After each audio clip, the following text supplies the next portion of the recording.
Aloha! We're here in Honolulu, Hawaii for the Plant Biology 17 Annual Conference. I'm your host, Rishi Masalia, and we're Between the Palms.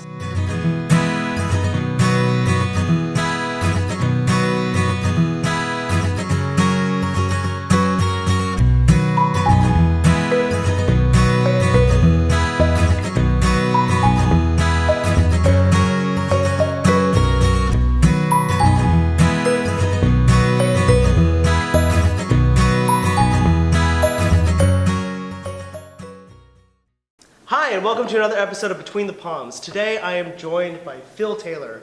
Phil, can you tell us a little bit about what you do at Monsanto? Sure. So my team thinks about third-party R&D. Okay. So a lot of the times, we do a lot of R&D internally, but sometimes it makes more sense for either strategic reasons or financial reasons or risk reasons to do that work externally with partners, either small companies or other academic groups or societies like ASPB. Right.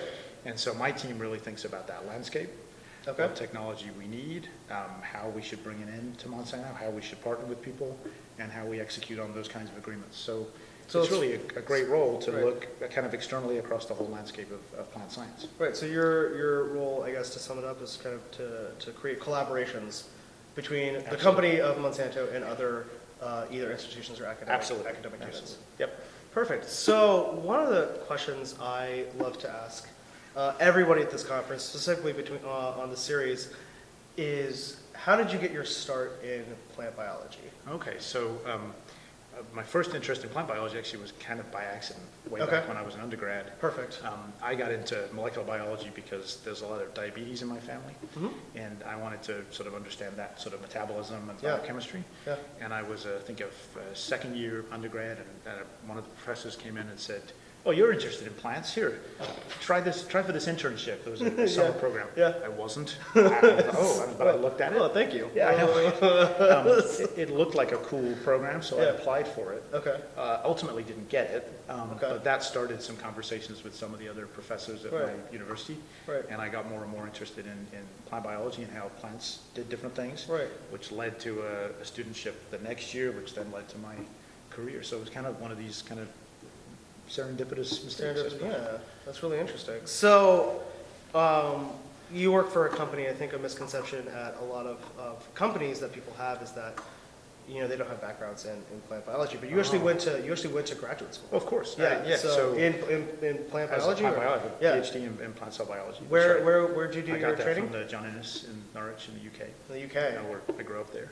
But no, at Monsanto certainly. I mean, there's about 20,000 employees, but in R&D, there's 5,000 of us, give or take, and then various scientists that are in other parts of the company, being in the production side, or even in the commercial groups. There's a lot of movement that happens within the company. So there's tons of us there with PhDs or advanced degrees, absolutely, in a variety of disciplines, not just plant biology, but chemistry, engineering, computer science, the whole gambit. Yeah, and I'm sure that facilitates collaborations on bigger projects as well, right? Absolutely. Right, because not one single person knows everything about everything, right? So you got to collaborate with other people. I think that's the nice thing about a company environment, at least that I found, is what you know and what you know how to do is almost secondary to knowing how to work with other people to get stuff done.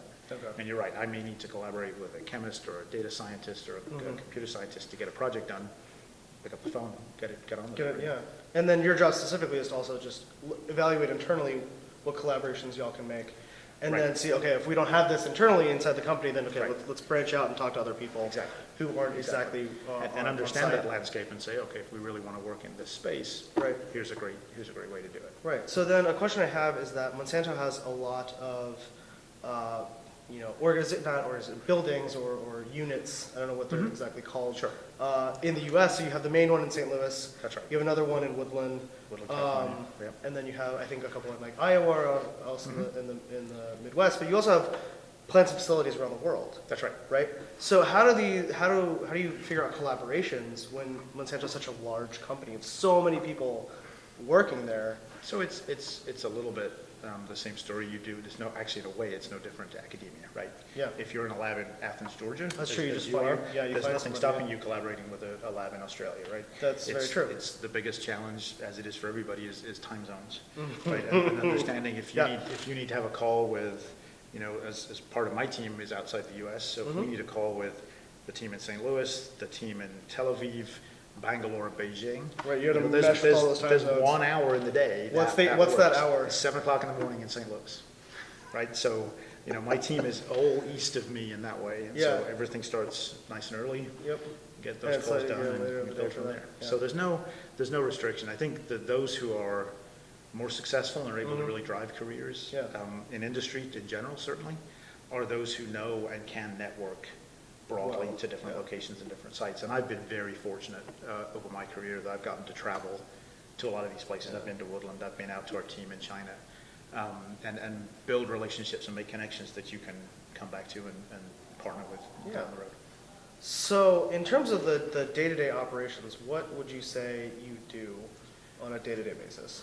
Okay, so on a day-to-day basis, a lot of my work is around sort of strategic planning for the types of things we're doing. So I'm Okay. spending a lot of my time now looking at how we collaborate and how we partner and thinking about evolving those mechanisms or finding new ways to work with different organizations, because everybody's different, everybody has different drivers, right? Right. And so really understanding what is that landscape and how we can partner better.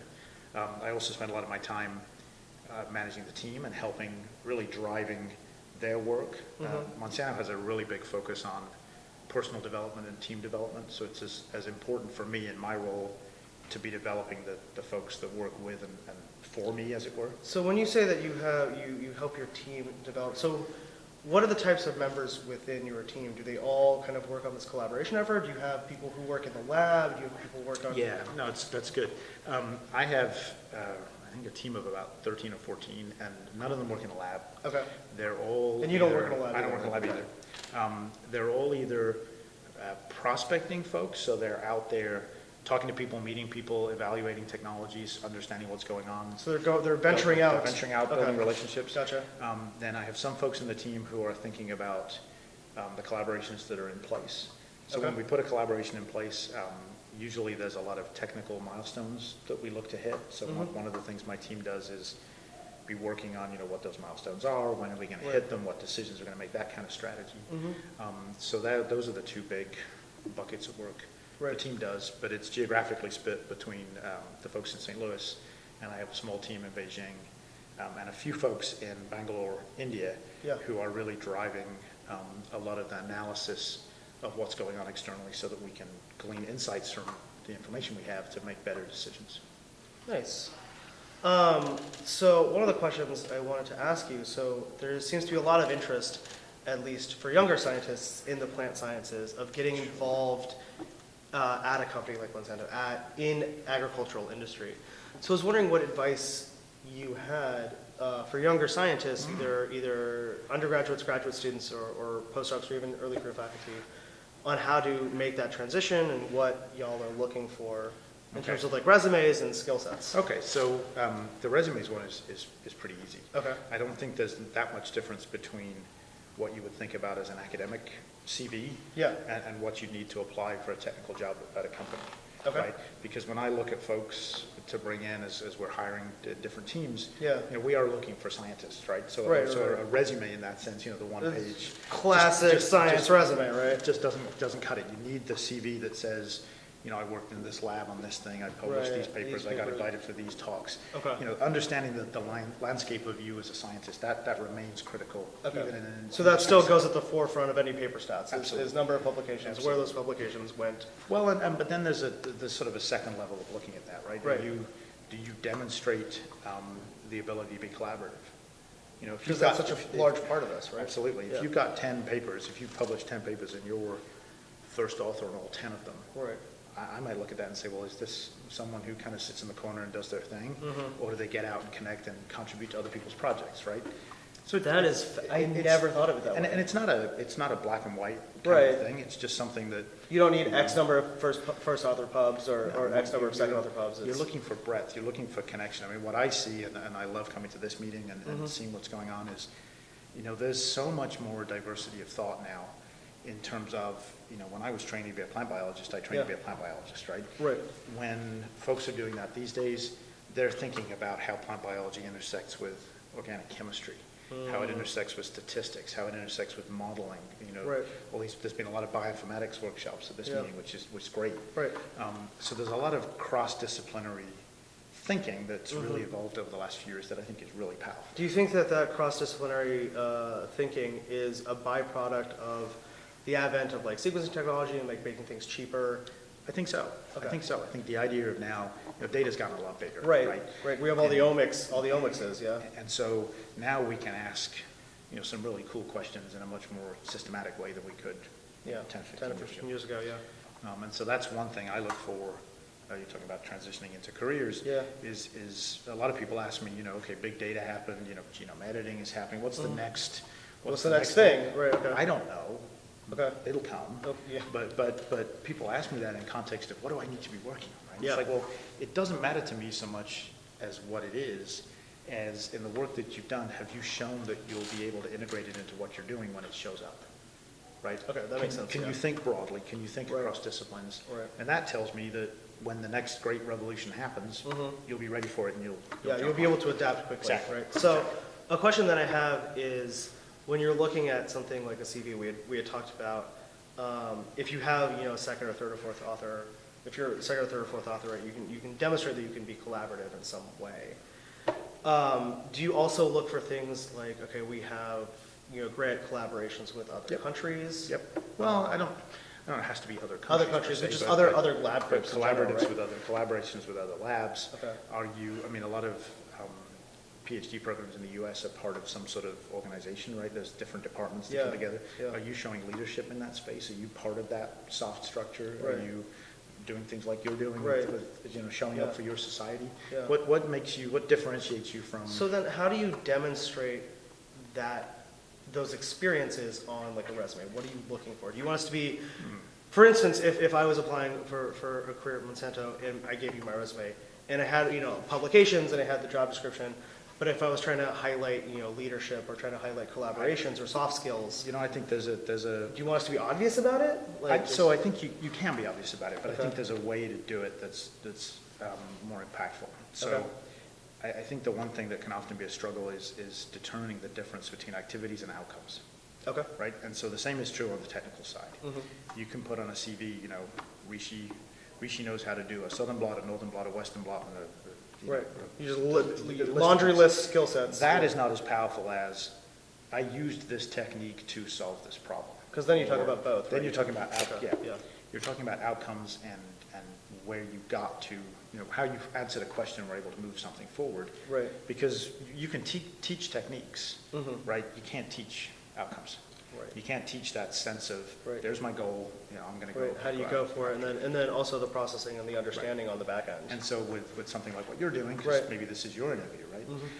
You could say, you wouldn't put on your resume, well, I went to Honolulu and I shot 50 videos, right? Yeah. You'd say. You talk about the why you did it, The and series, the impact that it the has. idea of engagement on Plant A, and how you used it to accomplish something. Okay. So you're looking for those type of, sentences or statements on a resume. I like to see that. Yeah. Okay, perfect. So in terms of soft skill sets, we've talked about a few of them. We've talked about, like collaboration and exposing, getting out there. Are there any others that you tend to highlight when you're looking for I think potential there's a future sense, team members? There's a sense, and it's a simplistic analogy, but how well do you play in the sandbox? Right? Okay, yeah. Going back to grade school, yeah. Right, exactly. Yeah, Monsanto's very team-oriented, connection-oriented, and so people who come in and are able to partner well and take feedback, give feedback, develop relationships, and some of those things are very hard, but let's sort of be clear, very hard to get across in a resume, right? Right, So yeah, exactly. Or you should really call it a CV. With a CV, you're really saying, does this person have the technical chops to do the job that we're looking at? The time to let the personality come through is often in the interview process itself.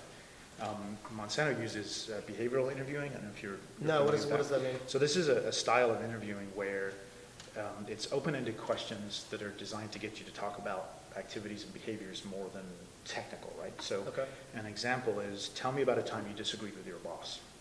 Oh, interesting. right? Or tell me about a time you missed a deadline. Okay. Or tell me about the most creative project you ever did. Yeah, And that's so really open-ended. It's open-ended. And it's less, certainly with the, the disagreeing with your boss kind of Right, question, it's right. less about, you say, well, I've never disagreed with my boss because, it's the wrong, That's clearly not that's the wrong, well, but in a sense, that's, the answer we're looking for is Yeah. something that says, well, yeah, I mean, tough things happen, right? Yeah, yeah. Failures happen, Right. setbacks happen. But I mean, that's part of science in general, right? Absolutely. Yeah. The question is, how did you handle it? Yeah. Right. So how do you handle adversity? How Exactly. do you handle How do you handle challenges? it? How do you demonstrate initiative? Right. How do you focus on getting the outcome you want despite the obstacles that are in your the way. right? I mean, you can Google behavioral interviewing and get a whole sort of set of questions. It's fascinating. Yeah. Fascinating stuff. So, in terms of like, we've talked about resume building or CV building, and, the interview process. If I was a person who was interested in actually like applying for jobs, Oh, where yeah, exactly sure. would I be going? Right. So two approaches I would think about. Okay. Most companies, certainly the larger ones and most of the smaller ones, will have some sort of careers portal on their website, right? Okay. So in our case, Jobs portal, yeah, shameless yeah. plug, jobs.monsanto.com, right? Okay. That's where you can go and you'll see all the listings. There's a whole process there, filling out a bunch of information, load your CV, that whole thing. Right.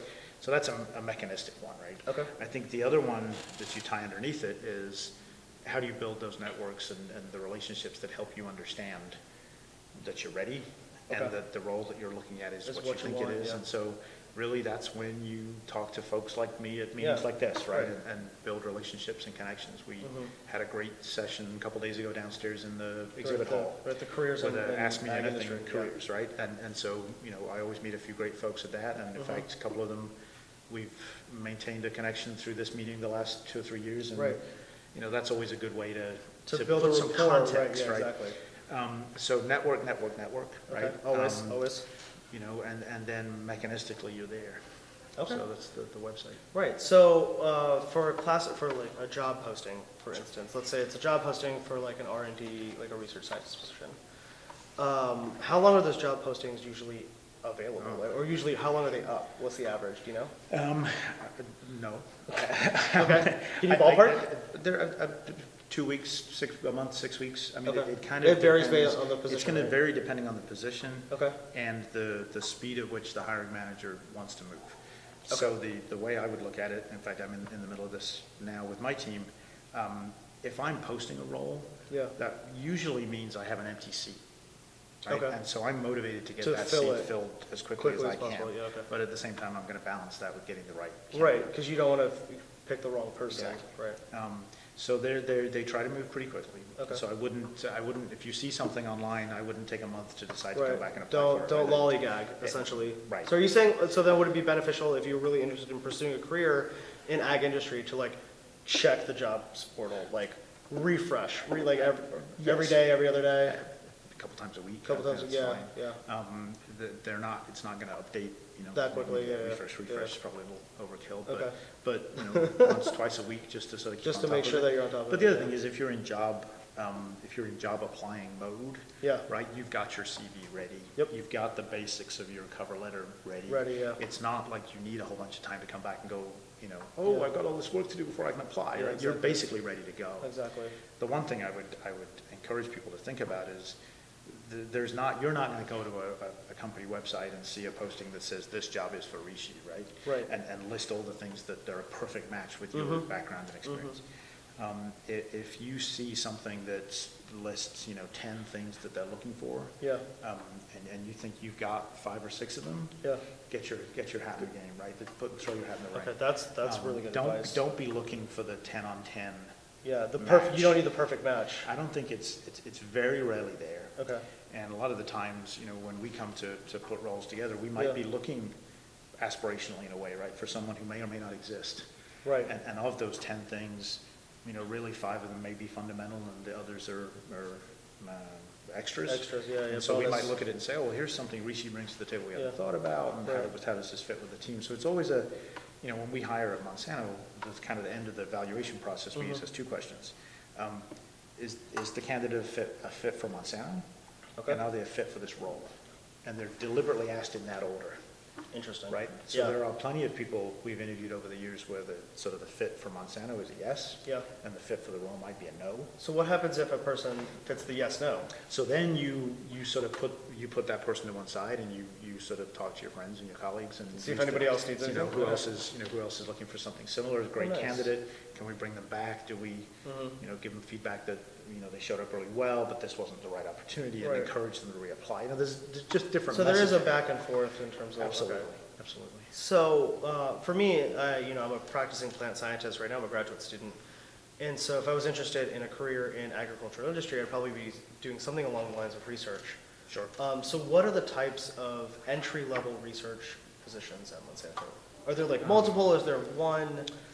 Oh, there's multiple depending on which What part you of the do. company you're in, Okay. right? So there can be anything from, trait scientists thinking about improving traits in our biotech group to more applied breeding type focused ones in the breeding team, Right. or our regulatory group, has a strong science focus of folks doing work to support regulatory dossiers. I mean, there's any number of types Those of- are the different like types of like sections of the pipeline essentially, Sure, right? essentially. Right. So within a section of the pipeline, is there like an entry-level scientist gig that seems to be ubiquitous across the different tracks or the different sections of the pipe? Or is it just basically like it's very contingent on the type of the pipeline It's you're in? contingent on the type of the pipeline and the role that's needed, right?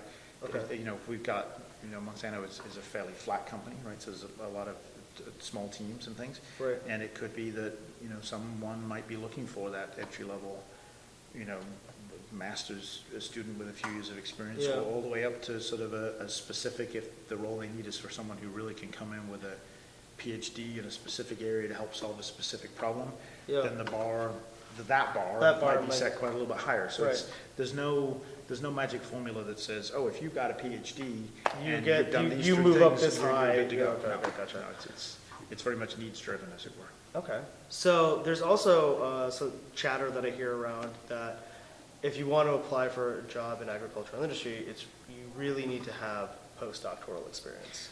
Is that true? Is that not So true? that's a great question. Yeah. And unfortunately, the answer is it depends. As with many things, yeah.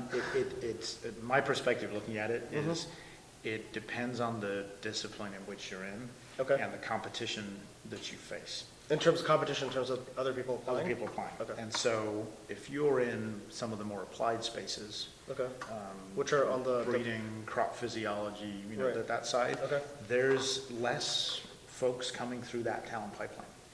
And so there are Interesting. more people being hired straight out of grad school. Yeah. And certainly in the breeding space, there are folks who are getting hired or identified by companies 2-3 years before they finish and sort of cultivated, and then they go straight in, right? Wow, okay. In the molecular and cellular biology space, that's Yeah. a bigger And pipeline more of people- students. There's and more more people doing it, yeah. And so the postdoc piece provides that differentiation and Okay. says, you've come out of grad school, you've got that, that's great, Right. and now you spent time in a postdoc. Maybe, my graduate work was all cell biology, Yeah. biochemistry.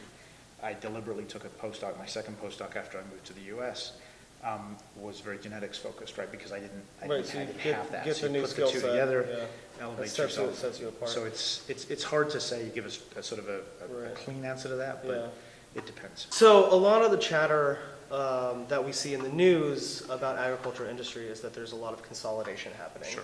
So can you talk to us a little bit about the benefits of consolidation I in a think, company perspective? Yeah. sure, and you're right, there's a lot of consolidation going on in the Right. big ag players right now. Yeah. I personally, I'm pretty excited by it. I think Okay. it's a really cool next step for this whole space. Yeah. Because a lot of it, at least that I'm involved in or aware of, is really about driving innovation and moving products and opportunities for our farmer, grower, customers, Yeah.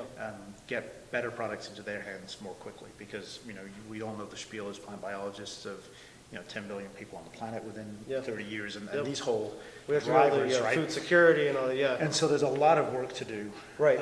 To enable, better productivity here in the US, but also better productivity globally, and those are arguably have very different needs. Right. And so a lot of the consolidation is really about saying, how do we bring different sets of expertise together to accelerate this whole process much more quickly. So on the flip side of that, though, usually when you're trying to marry two companies together, there's always talk of like downsizing, right? Sure. Because then at some point when you start marrying things together, there's always overlap, and you don't need two sets of something. Yeah, I don't know as much about that because I haven't Right. been through it, Right. but I see how there's potential for that. Yeah. I think there's a couple interesting things that can happen there. Mhm. I think there's a lot of new opportunity in ag and in biotech. If you look at the numbers, if you actually look at the data, Yeah. there's actually 4 times as much venture capital money being poured into agriculture today than there was 3 years ago. Really? Right? About Wow. 3 years ago, there was $1 billion and change a year Yeah. being thrown into VC money being thrown into ag. Mhm. It's now more like 4, right? That's crazy. So and a lot of that is the digital ag and really thinking about weather modeling and soil prediction and how to use those kinds of tools. Mhm. But there are a lot of startup companies and smaller companies Right. that are setting up shop in different parts of the country. Yeah. And so there's some great opportunities for folks who are maybe a little more entrepreneurial minded to not be at a big company anymore. Right. And then you've got a whole space where as the big companies get bigger, Mhm. with these consolidations, Consolidations, yeah, yeah. what's the gap in the middle? I personally, and this is not data driven in a sense, Yeah. it's just an observation, I think there's a gap in the middle now for some smaller companies to really grow into this mid space. So I really think there's a lot of work to do. Mhm. I believe there'll always be good jobs for good scientists, Right. and that we have a lot of opportunity. Now with that comes a little risk, Yeah. but I think this could be a fun ride for the next 20 years because we've got a lot of work to do. Nice. All right, well, I think this is going to do it for this episode of Between the Palms. Phil, thank you so much for Great pleasure. being on, and we'll catch you next time.